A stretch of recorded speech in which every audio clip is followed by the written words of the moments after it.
como é que você identifica topo, né, de um ativo e o fundo de um ativo? Cara, sempre quando tem fundo, o mercado tem que estar caindo bastante tempo. Então, mais de 90 dias caindo assim. Então, 90 dias, 120 dias ou mais. E do nada, graficamente falando, tu vê uma barra de projeção muito alta. Então, por exemplo, mas Augusto, eu não sei de análise gráfica. Tu pode pegar assim, às vezes o Bitcoin ele fica 3 meses indo para entre 90 mil dólares e 100 mil dólares. Daí ele fica ali, 90 mil, 100 mil. Volta para 90 mil, volta para 100 mil. Vai para 85, volta para 100 mil. Vai para 105, volta para 90. Então tu fica naquela... Tu vê que o mercado, tu olha assim o teu saldo em reais comparado ao Bitcoin, tu vê que ele está sempre a mesma coisa já há uns 3 meses. Provavelmente tu tá perto de um ponto de definição. Só que daí chega um dia, geralmente é uma semana. Chega uma semana e vem um movimento muito rápido e repentino. E aí tu vê assim, pô, Bitcoin agora abriu segunda-feira em 102, ele agora está em 112, na sexta-feira ele já está em 120. Geralmente esse movimento violento, ele pode antecipar um início de alta. E geralmente ele antecipa uma retomada de alta. Ele é um movimento fora do normal. Só que tem um detalhe. Se tu vê durante 2, 3 anos consecutivos movimentos de altas e semanas de altas com rompimento forte, com frequência, ou seja, tu já está vendo esse comportamento 3 anos seguidos, provavelmente essa barra mais forte, esse rompimento mais forte, vai ser o último. Tende a ser um dos últimos. Porque ele começa a esgotar os compradores. Os compradores acabam torrando toda a sua energia. Então, se tu começa a ver muitas semanas, nos últimos 2, 3 anos, tu viu que várias semanas o preço teve esse deslocamento umas 2 vezes por ano, tu pode ter certeza, ele está indo cada vez mais para uma possibilidade de fazer topo. Porque ele está se esgotando. Como é que ele vai ter mais muita gente querendo comprar o tempo todo ao infinito? Não tem como. Sim. Então, quanto mais barras longas, quanto mais força de volatilidade e movimentação tiver, porque o que acontece? A maior parte do tempo no mercado cripto e mercado de risco, os ativos andam de lado. Eles andam lá atrás. Quando eles rompem, por exemplo, vamos pegar ali o Bitcoin quando chegou em 15 mil dólares, e ele rompeu muito forte em uma semana até 32. Então ele saiu de 15 para 32. Cara, é um movimento de 100%, é um movimento muito forte. Ali é um início de uma tendência de alta. Por quê? Porque ele ficou 1 ano caindo antes. Mas se tu pega agora, vamos dizer que agora a gente está nesse momento atual, Bitcoin está em 95 mil dólares. E semana que vem ele está em 140 mil dólares, pode começar a desconfiar. Porque como ele já vem de altas consecutivas, ele está mais próximo de bater um topo e tu tá comprando um topo do que tu comprando um fundo. Quando o ativo acelera demais de uma vez, isso já é uma... É um risco sempre ou de início de alta ou fim de alta. Sim. Só que, geralmente, início de alta ele acontece depois de 1 ano de queda. Ele fica caindo por 1 ano, o preço. Ele cai 60% do preço original. Então, quando ele caiu de 60 mil e veio para 15, ele caiu tipo 80%. Sim. Aí tu ficou 1 ano com ele em queda. Aí do nada tem uma semana muito explosiva. Significa que ele vai querer entrar em tendência de alta. Sim.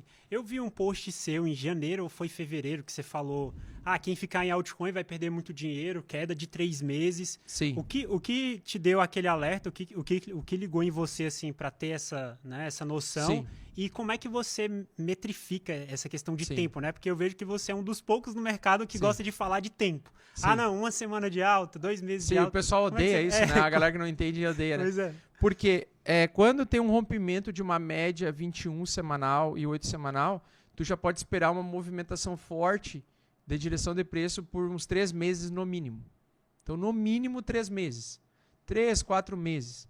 Então, quando lá, em 12 de janeiro, a gente teve um rompimento muito forte de 2 médias importantes, que foi a média 8 semanal e a média 21 semanal, ali eu já percebi, cara, o mercado ele vai fazer o oposto que as pessoas estão esperando e que inclusive eu estou esperando. Por quê? Em janeiro, eu estava esperando que o mercado ia entregar mais alta. Veio o Trump, veio aquela história toda, agora vai entrar dinheiro, vai tudo ser melhor. E foi o completo oposto, né? Por quê? Porque o mercado ele gosta de andar na direção contrária ao senso comum. Se teus amigos, todo mundo está num senso comum de que a alta muito forte, tu pode ter certeza que o ciclo vai ser diferente. Tu pode ter certeza que aqueles meses que tu estava esperando alta, talvez não sejam meses que vai ter alta. E os meses que tu começa a se convencer que vai ter baixa, eles começam a ser o oposto também. Então, quando tu vê o senso comum acontecendo, tu tem que reavaliar se aquilo ali faz sentido ou se tu está contando uma história para si mesmo. Então, o que eu tento evitar? Eu evito grupos de investimento justamente por causa disso, porque eu fico com receio de que o otimismo dos outros interfira na minha análise, que ela tem que ser fria. Então, lá em janeiro, 12 de janeiro, até 12 de janeiro eu estava extremamente bullish com o mercado. Achava que o mercado ia continuar subindo. Só que daí eu tenho uma abordagem que é aquela história assim. Quando o Bitcoin faz um rompimento de topo, para ele entregar mais alta, ele tem que continuar subindo. Ou seja, ele tem que iniciar segunda-feira rompendo. Naquele momento estava em $102 mil, ele rompeu até 108. Sim. E ele não podia mais perder os 102. Por quê? Porque ele fez um rompimento. Então ele está avisando, ó, vamos subir forte agora e buscar 110, 115. O que aconteceu? Nós tínhamos chegado a 102, 105 mil dólares, ele recusou e ele voltou para $90. Ele falou assim, ó, eu quero subir, mas eu quero voltar para 85, 90. Ele fez isso. Quando ele fez o rompimento do 105 de novo, ele chegou a 108 e na mesma semana ele terminou abaixo de 105. Ele tinha que ter mantido.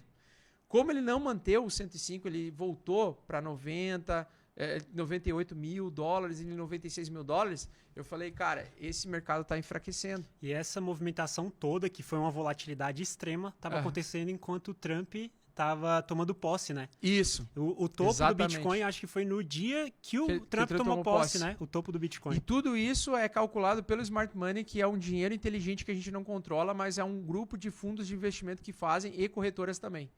Eu acredito que todos eles fazem uma jogada de manipulação, porque quem provoca aquelas barras muito grandes de alta, aquela movimentação do Bitcoin sair de 15 mil e a 30 mil em uma semana, não são pessoas como nós que decidimos sair comprando todo mundo ao mesmo tempo. Não. O Smart Money, os investidores, eles usam notícias para manipulação. Então, por exemplo, donos de portais de notícias. Cara, tem muita gente que utiliza, que é dono, sócio, proprietário, parceiro de site de notícia. Um exemplo.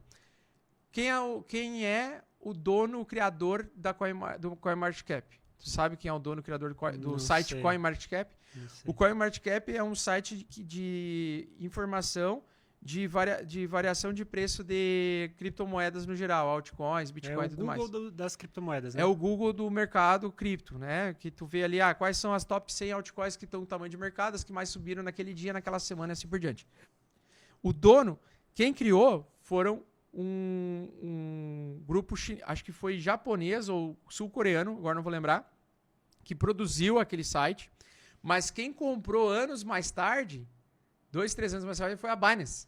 Ah, sim, eu sei. Então, quem é o dono do CoinMarketCap é a Binance. O que tem no CoinMarketCap? Notícias. Quem é dono do Cointelegraph, que é o maior portal de notícias de cripto hoje? Ninguém sabe. Por quê? Porque eles começam com uma entidade, mas eles são vendidos. Eles são vendidos por empresas grandes de manipulação de preço, como corretoras. Então, por exemplo, eles utilizam as próprias informações que eles colocam ali para movimentar o seu cérebro. Então, por exemplo, se tu abre agora o CoinMarketCap, tu vai ver que vai ter top trends altcoins. Essas top trends altcoins são altcoins que foram listadas recentemente na Binance, ou na Bybit, ou na OKX, ou em alguma corretora específica, e ela vai ter alta de um dia só. Sim. Só que ela fica aparecendo ali no top trend porque aquele site é acessado por milhares de pessoas todos os dias. E aí todo mundo que entra lá no top trends e compra aquela altcoin, fica 1, 2 dias naquela altcoin e depois ela perde tudo, porque em 3 dias cai. E quem empurra o preço da alta de forma artificial nesses ativos? As corretoras. Sim. A própria corretora que lista, ela consegue empurrar sem tempo indeterminado. Ela não consegue, a gente não consegue saber por quanto tempo determinado elas empurram o preço. Mas elas podem ficar empurrando por uma semana, um mês, como é o caso do token da Usual, que eu acredito que a gente caiu num pump and dump desgraçado deles. A gente caiu na Usual. Cai. Um mês. Explica o que é Pump and Dump pro pessoal. Pump and Dump é assim, eles empurram, eles anunciam uma altcoin, eles fazem aquela altcoin subir de valor artificialmente, porque a corretora utiliza o caixa dela para ficar comprando o token, e depois que começa a muita gente a divulgar essa altcoin, estou ganhando muito dinheiro com determinado altcoin, eles vão lá e derrubam tudo no mercado, e eles fazem 2 movimentos. Geralmente eles derrubam muito, e quando eles derrubam muito, muita gente começa a shortar aquele mercado. Aí, vez ou outra, dá só uma alta muito forte de 150% em um dia, só para liquidar todo mundo que está apostando na queda, e eles vão limpando as pessoas dessa forma. Sim. Então eles limpam tanto as pessoas que ficam apostando na queda, quanto na alta. Sim. É impressionante. E falando de pump and dump, eu quero saber assim da sua opinião, né? Se nós já temos o maior pump and dump da história do mercado cripto. Porque quando o Trump entrou, ele lançou aquele token Trump um dia antes da posse. Até porque se ele lança depois, poderia dar algum probleminha, né? Igual o Milley, ele lançou o dele, teve problemas, que os caras fizeram um rug pull em cima. Sim. Mas, cara, foi bizarro. Eu não sei qual foi a sua sensação, mas eu vendo o token Trump, era assim, eu abria lá o TradingView, tinha o token Trump com 120%, 200% e todas as altcoins menos 10, menos 20%. Isso. Porque a liquidez sugou, né? A liquidez sugou. Sabe aquele site As pessoas começaram a vender altcoins aleatórias para todo mundo focar ao mesmo tempo no token Trump, né? Aí o token Trump, o Trump deveria ter uma grande quantidade de tokens, ele foi lá, despejou, vendeu. Não, 80% dos tokens estão na mão deles e vai sendo solto até o último dia de posse dele, que é daqui 4 anos. Sim. Então, assim, é basicamente uma estrutura total de pump and dump. Sim. E aí, naquele site, eu não sei qual é o nome do site, mas que você consegue ver a migração de liquidez, era absurdo a migração de liquidez de todas as Layers 1, todas as blockchains para Solana, cara. Sim. Tanto que a Solana também bateu o topo naquele momento, né? Sim, sim. Para você, essa atitude que o Trump tomou, torna ele o maior pump and dump da história? Eu acho que sim. Ele é um cara que ele foca mais em números do que pessoas. Ele não se preocupou com a perda e o prejuízo de ninguém. E simplesmente ele leva tudo na vida como negócio. Tanto que, na minha opinião, ele está fazendo trade com todo mundo. Está fazendo trade com todos os países. Ele está fazendo pump and dump no mercado tradicional também. Porque a expectativa com ele era que tudo ia explodir, né? Todo mundo tinha essa expectativa. E talvez até ele soubesse dessa expectativa e provavelmente até ele esteja negociando sabendo dessa expectativa. Sim. E até o final... E sabe o que eu acredito firmemente? Cara, eu acredito que eles vão... Quando é que vai acabar a posse dele? Qual ano? Olha, ele entrou esse ano, daqui 4 anos, né? Então, 2029? 2029. 2029 provavelmente vai ser o ano de maior alta de investimento que a gente vai ver.